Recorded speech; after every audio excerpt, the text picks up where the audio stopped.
Good morning. এখন বাজে সকাল 10টা। এই দেখো সূর্য কোথায় উঠেছে, একদম মাথার উপরে। এই যে আমাদের জুজু বুড়ি ছাদে ঘোরাঘুরি করতেছে।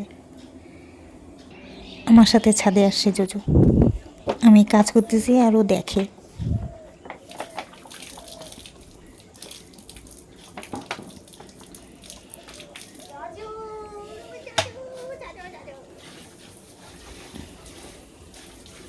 আমি রোদ দিয়ে দিব এই যে শুটকি মাছগুলো। এই যে ছাদে কাপড়গুলো একটু উল্টে পাল্টে দেবো, তাহলে তাড়াতাড়ি শুকিয়ে যাবে।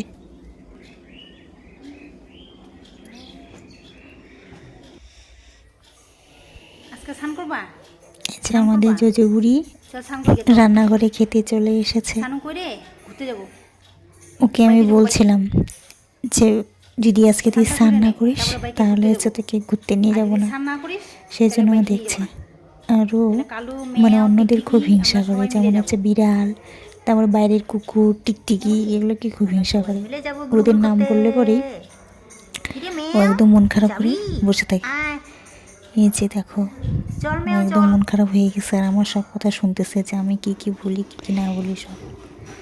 এই দেখো আজকে রান্না করেছি নিরামিষ সবজি, ডাল, ভাত, আর এটা হচ্ছে মুড়ি ঘন্ট, আর আমার হাজব্যান্ডের জন্য একটু খিচুড়ি। তারপরে দেখো বিকেলবেলার দিকে আমি একটু বের হয়েছি। এই যে আমাদের সামনের জমিতে এই গাছগুলো লাগিয়েছি, রাস্তার ধারে হয়েছে, এগুলোকে বলে উষুনি শাক।